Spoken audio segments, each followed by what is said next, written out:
Hello guys, इस video में हम लोग देखेंगे कि कोई भी पॉलिनोमियल है उसका जीरोज क्या होता है। इस पूरे वीडियो का यही एक मकसद है कि मैं आपको ये सिखा दूं कि कोई भी बहुपद है, कोई भी पॉलिनोमियल, उसका जीरो क्या है और उसको कैसे फाइंड आउट करेंगे। बस इतना ही सीखना है कि जीरोज है क्या और उसको कैसे फाइंड आउट करेंगे, यानी कि किसी बहुपद का शून्य क्या है और उसको कैसे हम लोग ज्ञात करेंगे। तो यहाँ पे मैंने पिछले वीडियो में बताया था कि पॉलिनोमियल 6 प्रकार के होते हैं, जिसमें से हम लोगों ने डिग्री के हिसाब से 3 पढ़े थे, लीनियर, क्वाड्रेटिक और क्यूबिक। तो लीनियर, क्वाड्रेटिक और क्यूबिक तीनों प्रकार के जो आपके पॉलिनोमियल है उनके जीरोज फाइंड आउट करेंगे हम यहाँ पे, और ये भी बताएंगे कि वो तीनों प्रकार के जो आपके पॉलिनोमियल है उसके जीरोज कैसे फाइंड आउट होगा। तो चलिए शुरू करते हैं। सबसे पहले एक हमने लिया linear polynomial P of x. हम बात कर रहे हैं लीनियर पॉलिनोमियल की। आप एक काम करिएगा बेटा कि आप पिछला वाला वीडियो जाके जरूर देख लो, जिसमें हमने पूरा पॉलिनोमियल का इंट्रोडक्शन दिया है और ये भी दिया है कि आपको 10th क्लास की ये जो चैप्टर 2 है इसमें क्या क्या पढ़ना है।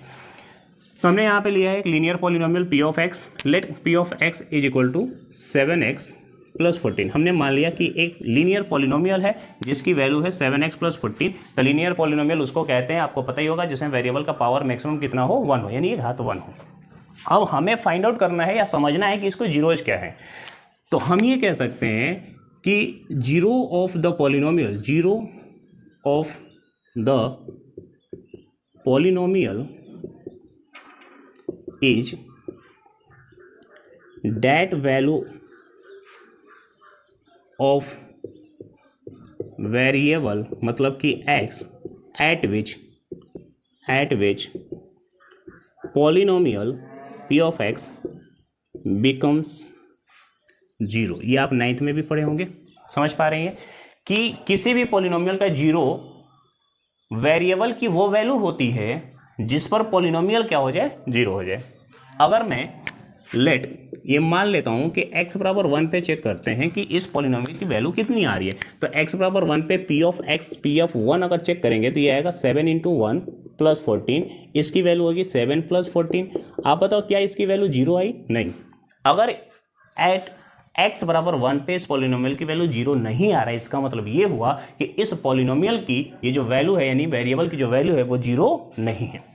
अगर मैं एक और लेके चलूँ, लेट x बराबर -2। हमने मान लिया कि इस वेरिएबल की जगह हम लोग क्या रखें, -2। तो जैसे ही हमने -2 रखेंगे, x of -2 is equal to हो जाएगा 7 इंटू -2 प्लस 14।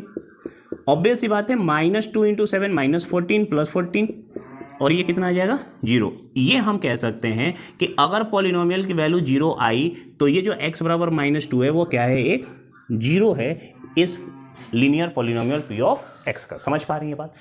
एक और एग्जांपल लेते हैं। तो ये तो बात हो गई कि ये जीरोज क्या है, यानी कि वेरिएबल की वो वैल्यू जिस पे ये पॉलिनोमियल क्या हो जाए, जीरो हो जाए। तो वेरिएबल की वो वैल्यू, वेरिएबल की यहाँ वैल्यू कितनी है, 2, जिस पे इस पॉलिनोमियल की वैल्यू क्या होगी, जीरो। इसका मतलब x -2, x बराबर -2 इस पॉलिनोमियल का एक जीरो है। लेकिन अब ये कैसे फाइंड आउट करेंगे कि आखिर इस पॉलिनोमियल की वैल्यू x बराबर -2 ही होगा, तो इसके लिए थोड़ा सा देखते हैं।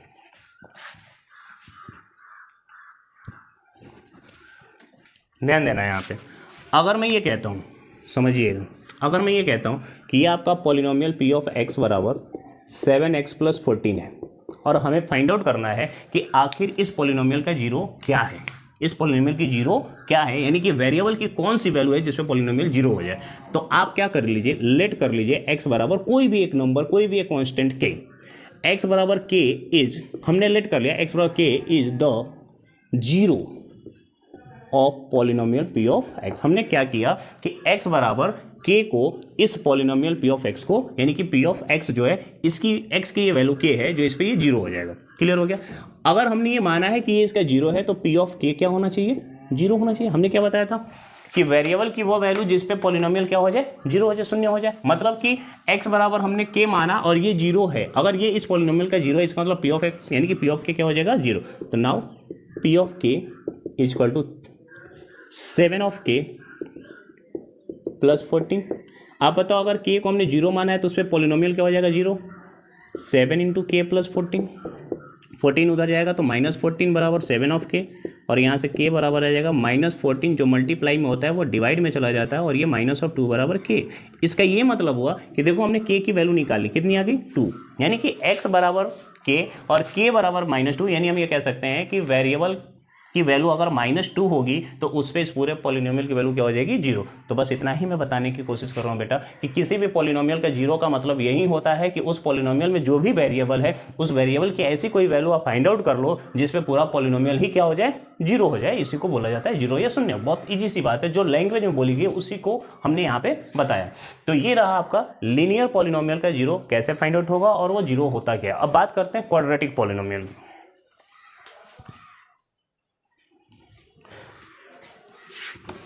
तो क्वाड्रेटिक पॉलिनोमियल अगेन आप सभी को ये अब भी हम लोग 9th का ही डिस्कस कर रहे हैं और थोड़ा सा आपका रिवीजन करवा रहे हैं। क्वाड्रेटिक पॉलिनोमियल, क्वाड्रेटिक पॉलिनोमियल समझते हैं। एक हमने पॉलिनोमियल ले लिया p ऑफ x,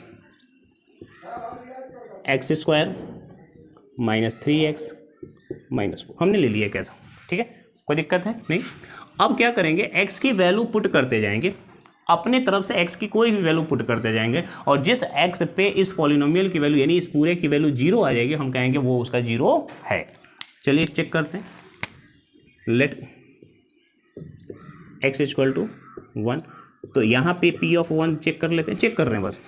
1 का स्क्वायर -3 ऑफ 1 -4, ये हो जाएगा 1 -3 -4, ये हो जाएगा 1 -7। आप बताओ ये 1 -7 -6 क्या इस पे 0 आई? नहीं, यानी ये हमारा 0 नहीं है। क्लियर है? एक और चेक करते हैं। x बराबर -1। हम ये भी बताएंगे बेटा कि कैसे फाइंड आउट होगा कि ये इसका 0 है डायरेक्ट, लेकिन आप लोग बस अभी चेक कर रहे हैं, ठीक है। तो p ऑफ -1, और जब भी आप पढ़ो तो थोड़ा सा कॉपी वॉपी किताब खोल के बैठ के पढ़ो तो ज़्यादा सही रहेगा। और मैं वीडियो इसीलिए बना रहा हूँ कि जो आसपास के जो बच्चे हैं 10th क्लास के जो यहाँ ब्रांच तक नहीं आ सकते हैं उनके लिए, अदरवाइज अगर पॉसिबल है तो आप यहाँ आके ऑफलाइन डायरेक्ट पढ़िए, वो ज़्यादा सही रहेगा। p ऑफ -1 क्या हो जाएगा, -1 का होल स्क्वायर -3 ऑफ -1 -4, 1 +4 सॉरी 3 1 जा 3 माइनस माइनस प्लस -4, 4 -4 देखो ये मिल गया, 4 -4 यानी 0। इसका ये मतलब हुआ कि x -1 इस पॉलिनोमियल का एक 0 है। क्या है ये 0 शून्यक है ये। कौन? x बराबर 1, x बराबर 1 इस पॉलिनोमियल का एक शून्यक है। आप देखो तो यहाँ पे हम लोगों ने क्या किया कि अपने हिसाब से वैल्यू पुट करके चेक किया कि किस पे इस पॉलिनोमियल की वैल्यू 0 आ रही है और जिस वेरिएबल पे इस पॉलिनोमियल की वैल्यू 0 आ रही है वहीं इसका शून्य कहलाता है, यानी 0 कहलाता है। अब हम ये बता रहे हैं कि आखिर हम लोग कैसे फाइंड आउट करें कि ये इस पॉलिनोमियल का शून्य यानी कि 0 कौन है।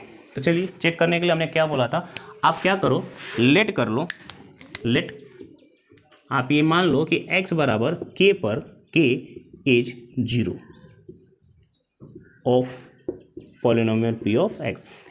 x बराबर k एक ऐसी वैल्यू हमने फाइंड आउट की है जिसपे इस पॉलिनोमियल की वैल्यू क्या हो जाएगी, 0 हो जाएगी। अगर हमने ये मान लिया कि x बराबर k एक 0 है, देन ये श्योर है कि p ऑफ k क्या होना चाहिए, 0 होना चाहिए। तो हम p ऑफ k यहाँ पे देख लेते हैं क्या है। p ऑफ k बराबर हो जाएगा k of square -3 of k और -4। तो आप एक बात बताओ, ये 0 हो गया k पे, ये बन जाएगा k स्क्वायर -3 ऑफ k और -4। आपने छोटे क्लास में पढ़ा होगा, यहाँ तक कि 9th में भी पढ़ा होगा कि क्वाड्रेटिक ये जो है पॉलिनोमियल इसका फैक्टराइजेशन कैसे करेंगे, यानी कि इसको 2 पार्ट में कैसे लिखेंगे। बात समझ पा रहे हैं? तो मिडिल टर्म को स्प्लिट करके बच्चे सीखें। अब थोड़ा यहाँ पे ध्यान दीजिए, जो लोग नहीं सीखे, सबसे पहले हम लोग देखें कि ये जो लास्ट वाला पार्ट है ना 4, इसका फैक्टर करो। जब इसका फैक्टर करोगे तो 2 पार्ट बनेंगे और 2 पार्ट ऐसे बनने चाहिए कि उनका डिफरेंस करने पर बेटा 3 आ जाए। तो आप बताइए 4 1 जा 4 ही एक ऐसा फैक्टर है इसका जिसका 4 में से 1 करेंगे तो क्या आ जाएगा, 3 आ जाएगा। बात समझ पा रहे हैं? अगर जिस किसी भी स्टूडेंट को ये नहीं पता है तो आप ये समझ सकते हैं कि k स्क्वायर -3 के -4 मिडिल टर्म को स्प्लिट करने का जो लॉजिक है वो लास्ट वाले टर्म से आता है। 4 का जो फैक्टर है वो 2 × 2 भी हो सकता है, लेकिन हमें इससे कोई मतलब नहीं है। हम वो वाला फैक्टर लेंगे जिनका डिफरेंस करने पे 3 आ जाए। तो अब आप देखिए इसको हम लोग कैसे लिख सकते हैं, k स्क्वायर -3k -4 को हम 2 पार्ट में लिख रहे हैं, इज इक्वल टू 0, ये ऑलरेडी है, ठीक है। अब इसको 2 पार्ट में लिखें, 4 and 1 तो k स्क्वायर। आप बताओ अगर इसे -4k और +k करेंगे 4 and 1 तो -4k +k करेंगे तो -3 आएगा। -4k + 1k plus minus minus ही होगा, 4 में से एक जाएगा 3 और माइनस वाला बढ़ाए तो माइनस, और ये -4 इज इक्वल टू 0। अब आप बताओ यहाँ पे k कॉमन करेंगे तो k -4 और यहाँ पे भी 1 कॉमन करेंगे तो k -4 is equal to 0। k-4 एक ब्रैकेट में कॉमन कर लें तो यहाँ से k+1 बच जाएगा, ये आप पढ़े होंगे 8 में भी। अब आप बताओ ये वैल्यू 0 है तो ये 0 तभी होगी या तो ये टर्म 0 हो या फिर ये टर्म 0 है, तो k-4 या तो 0 हो या k+1 0 हो। तो अगर हम ये कहते हैं कि k-4 0 के बराबर है तो k बराबर आ जाएगा 4, और अगर हम ये कहते हैं कि k+1 0 के बराबर है तो भी k बराबर आ जाएगा -1। यानी कि इस क्वाड्रेटिक पॉलिनोमियल का हमारे पास दो जीरो आ गए, उसको बोला जाएगा जीरोज, और इनके जो जीरोज है वो -1 और 4 है। इसका ये मतलब हुआ कि जब हम इस वेरिएबल की जगह पे -1 या 4 रखेंगे तो इस पूरे पॉलिनोमियल की वैल्यू क्या हो जाएगी, 0 हो जाएगी। समझ पा रहे हैं आप मेरी बात? तो कोई भी क्वाड्रेटिक पॉलिनोमियल होगा, आप अपने बुक से उठाओ, क्वाड्रेटिक पॉलिनोमियल उठाओ, उसका फैक्टराइजेशन करो, और इसका फैक्टराइजेशन करने का कई तरीके हैं, हम लोग सारे तरीके पढ़ेंगे जब आप क्लास 10th का अपना 4th चैप्टर पढ़ोगे क्वाड्रेटिक इक्वेशन, उसमें मैं पूरा डिटेल में बताऊंगा। तो अभी ये जानने की ज़्यादा जरूरत नहीं है, मैं बस ये छोटा सा वीडियो इसलिए बता रहा हूँ कि आपको ये समझ में आ जाए कि जीरोज क्या है। क्लियर ये बात? अब एक लास्ट क्यूबिक पॉलिनोमियल, वो भी समझ लो उसमें जीरोज का क्या मतलब है, लेकिन उसमें आप समझने से पहले हीट एंड ट्रायल मेथड को भी थोड़ा सा समझिएगा। क्यूबिक पॉलिनोमियल, अगर मैं एक पॉलिनोमियल p ऑफ x लिखूं और स्टैंडर्ड फॉर्म में लिखूं ax⁴ plus bx² plus c of x plus d, अगर मैं ये लिखता हूँ, समझना ध्यान से, तो ये क्यूबिक पॉलिनोमियल है। ये थोड़ा सा मैं इसलिए बता रहा हूँ क्योंकि इसको बार बार बताऊंगा तभी आपको समझ में आएगा। पॉलिनोमियल में तो बता ही रहा हूँ, क्वाड्रेटिक इक्वेशन में भी बताऊंगा, आगे डिवीजन में भी बताऊंगा। इसमें क्या है कि अगर हम लोग ये मान लें, इफ़ ये देखें कि अगर इनके कोफिशिएंट का सम 0 आ रहा है, तब देन हम ये कहेंगे कि x बराबर 1, देन x बराबर 1 एक 0 होगा। मतलब कि इस पूरी इक्वेशन में x की जगह 1 रखेंगे, तब जब इनकी वैल्यू 0 के बराबर होगी तो ये पूरे पॉलिनोमियल की वैल्यू किसके बराबर हो जाएगा, 0 के बराबर हो जाएगा। ये आपको ध्यान में रखना है जीरोज के लिए, हमने क्या बोला, 0। ठीक है, फिर अगर इसी में इफ अल्टरनेट a प्लस सी बराबर हो जाए b प्लस डी के, इनका जो कोफिशिएंट है ये कोफिशिएंट अगर a plus C b plus D के बराबर हो जाएगा, तभी हम ये श्योर कह सकते हैं देन कि x बराबर -1 एक 0 होगा इस पॉलिनोमियल का। क्लियर हो गया बात? समझ पा रहे हैं? ये भी ध्यान रखिएगा कि क्वाड्रेटिक में अगर दो जीरोज आ सकते हैं मैक्सिमम, एक भी आ सकता है, एक भी नहीं हो सकता, 2 मैक्सिमम आ सकते हैं। ठीक उसी तरह से क्यूबिक पॉलिनोमियल में आपके जो जीरोज हैं वो 3 मैक्सिमम आ सकते हैं, 2 भी हो सकते हैं, एक भी हो सकता है, उससे कोई फर्क नहीं पड़ता है। तो आप मेरी बात समझो, यहाँ पे अगर एक क्यूबिक पॉलिनोमियल हमने ले रखा है ax³ plus bx² plus cx plus d, अगर ये है तो इनमें अगर ये कॉन्स्टेंट टर्म को जोड़ें और वो 0 के बराबर आ जाए तो वहाँ पे एक 0 होगा 1, और यहाँ पे अगर अल्टरनेट को जोड़ें और फिर देखें बराबर है तो वहाँ पे x बराबर -1 एक 0 होगा। ये as usual maximum cubic polynomial में मिल जाता है। जैसे चलिए एक हम खुद बना रहे हैं, आप देखिएगा, समझिएगा। एक हमने पॉलिनोमियल बनाया p ऑफ x बराबर 3x³ minus 4x² plus 7x minus 6, ये एक हमने क्यूबिक पॉलिनोमियल बना रखा है। अब समझिएगा, ध्यान से समझना इसको। अगर ये क्यूबिक पॉलिनोमियल है, मैं आपको ये भी बताऊंगा कि इसमें कितने जीरोज हो सकते हैं और बाकी कौन कौन सा जीरोज होगा वो सब भी डिस्कस करेंगे। बात समझ पा रहे हैं? तो p ऑफ x बराबर क्या हो जाएगा, 3x³ minus 4x² plus 7x minus 6, ये एक आपका क्यूबिक पॉलिनोमियल है क्योंकि इसमें मैक्सिमम पावर 3 है। अब चेक करते हैं जो अभी हमने आपको कुछ देर पहले बताया था, इफ जो कोफिशिएंट है इनको जोड़ते हैं, इफ 3 - 4 प्लस 7 माइनस 6, आप बताओ 3 और 7 10 और -10, क्या ये 0 के बराबर है? अगर ये 0 है देन हम ये श्योर कह सकते हैं देन x बराबर 1 इज अ 0। तब हम कह सकते हैं कि इस पॉलिनोमियल का x बराबर 1 भी एक क्या होगा, 0 होगा। चलिए चेक करते हैं वो है कि नहीं है। मैं इधर चेक कर लेता हूँ।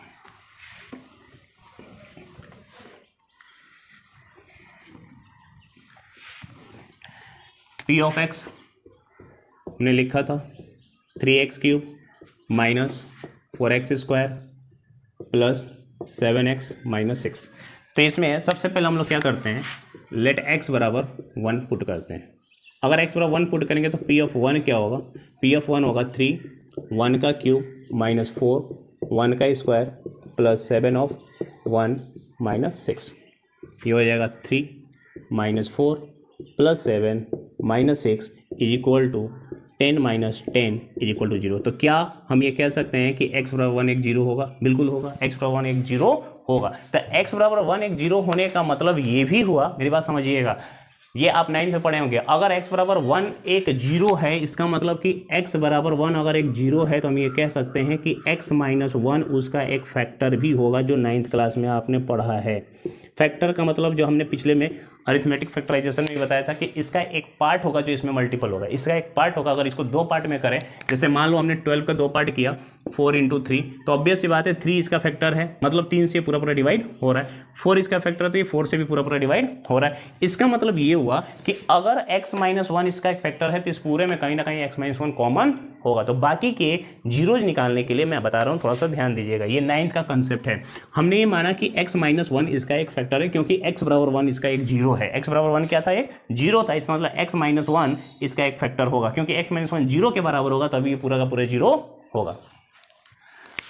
अब समझो जरा ध्यान से, यहाँ पे हमें यहाँ पे x माइनस 1 लाना है, यहाँ पे 3x क्यूब है तो यहाँ भी 3x स्क्वायर होना चाहिए। समझ में आ जाए तो ठीक है, नहीं तो कोई बात नहीं। 3x cube minus 3x square अगर हम लिखें तब इन दोनों में आप अगर 3x कॉमन करोगे, देखो मैं करके दिखा रहा हूँ, अगर 3 ऑफ एक्स स्क्वायर कॉमन किया जाएगा तो 3 ऑफ एक्स स्क्वायर कॉमन, यहाँ से x बचेगा, माइनस 3 ऑफ एक्स स्क्वायर के तो 1, यानी x माइनस 1 है ना। अब आप एक बात बताओ, 3x क्यूब को 3x क्यूब लिखा, 4x स्क्वायर को माइनस 3x स्क्वायर लिखे, तो एक और यहाँ पे माइनस एक्स स्क्वायर हमें लिखना पड़ेगा जिससे इन दोनों का सम माइनस 4x स्क्वायर आए। बस समझ पा रही है। अब प्लस 7x माइनस 6, कोई दिक्कत?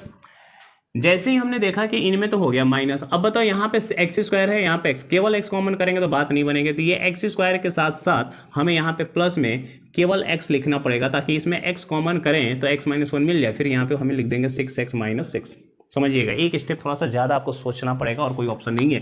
यहाँ पे हमें फिर से x माइनस 1 लाना है, x माइनस 1 लाना है, तो अगर हम x कॉमन करेंगे तो x तो आ जाएगा, लेकिन यहाँ से 7 आएगा, तो x माइनस 1 लाने के लिए यहाँ पे सिंगल 1 होना चाहिए। अगर इन दोनों में माइनस x कॉमन करेंगे तो यहाँ से x प्लस का बचेगा, माइनस माइनस प्लस 1 हो जाएगा। क्लियर है ये?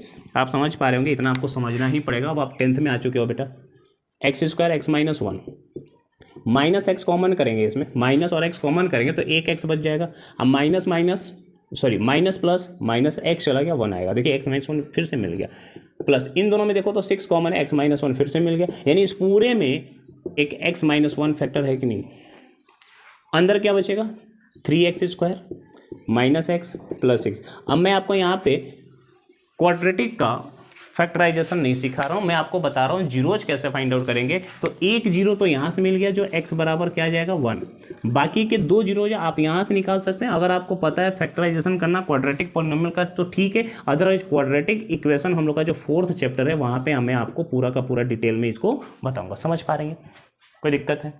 तो क्यूबिक पॉलिनोमियल हो या फिर क्वाड्रेटिक पॉलिनोमियल हो या फिर आपका लीनियर पॉलिनोमियल हो, किसी भी पॉलिनोमियल का जीरोज का मतलब ये होता है कि उसमें उसके वेरिएबल की वो वैल्यू जिस पे पूरा पॉलिनोमियल क्या हो जाए, जीरो हो जाए। एक छोटा सा मैं आपको न्यूमेरिकल करा के दिखाता हूँ कि क्या जीरोज का मतलब है। अगर अब भी ना समझ में आए तो फिर थोड़ा सा आपको और मेहनत करना पड़ेगा। अगर हम कहते हैं p ऑफ x बराबर 3x स्क्वायर या फिर ठीक है 3x माइनस 7 a प्लस 6 ये है, मान लेते हैं, और हम ये कहते हैं कि इस पॉलिनोमियल का this polynomial has a 0 -2, then find the value of a। अगर मैं ऐसा कहता हूं तो आपको क्या करना है, देखिए ये एक पॉलिनोमियल है और मैं ये कह रहा हूं कि इस पॉलिनोमियल का जो जीरो है वो कौन है, -2 है। इसका ये मतलब हुआ कि वेरिएबल जो x है, a नहीं है क्योंकि यहाँ पे x का वेरिएबल दिखाया गया है, तो जो वेरिएबल x है वहां पे हम लोग -2 अगर रखेंगे तो इस पूरे पॉलिनोमियल की वैल्यू क्या हो जाएगी, 0 के बराबर हो जाएगी। यही इसमें समझने के लिए हमने दे रखा है। तो अगर ये 0 है, इफ x बराबर -2 इज 0, अगर ये 0 है then p of -2 should be 0, ये होना चाहिए, बिकम्स 0, ये होता ही है। तो अगर हम p ऑफ -2 फाइंड आउट करने की कोशिश करें बेटा यहाँ पे, तो हो जाएगा 3 × -2 -7a प्लस 6। आप बताओ यहाँ से तो 0 हो गया, -6 -7a प्लस 6 ये भी 0 हो जाएगा। तो हम कहेंगे 0 बराबर माइनस ऑफ 7 है, मतलब a की कोई वैल्यू नहीं है, वो क्या हो जाएगी, 0 हो जाएगी। समझ पा रहे हैं? तो किसी भी क्वाड्रेटिक पॉलिनोमियल में क्यूबिक पॉलिनोमियल में या फिर लीनियर पॉलिनोमियल में अगर बोला जाए जीरो का मतलब, तो आप ये समझिए कि उस वेरिएबल की वो वैल्यू जिस पे पूरा पॉलिनोमियल हो जाए जीरो। अगर कहीं भी आपके एग्जाम में दिया गया है कि इस पॉलिनोमियल का एक जीरो है कोई भी नंबर, तो आप उस नंबर को उसमें पुट करिएगा और वो किसके बराबर हो जाएगा, जीरो के बराबर हो जाएगा। वहां से अगर आप न्यूमेरिकल सॉल्व कर पाए तो ठीक, अदरवाइज कोई दिक्कत नहीं है। मैं नेक्स्ट वाले वीडियो में लेके आऊंगा कि व्हाट इज द ये ज्योमेट्रिकल मीनिंग, इसका ज्योमेट्रिकल मीनिंग क्या है जीरोज का ग्राफ पे, यानी एक्स वाई प्लेन पे लीनियर हो, क्वाड्रेटिक हो या क्यूबिक हो, उनका क्या मतलब है। ये आपके सिलेबस का पहला इंपॉर्टेंट टॉपिक है जिसको हम लोग नेक्स्ट वीडियो में डिस्कस करेंगे। चलिए, थैंक यू, धन्यवाद।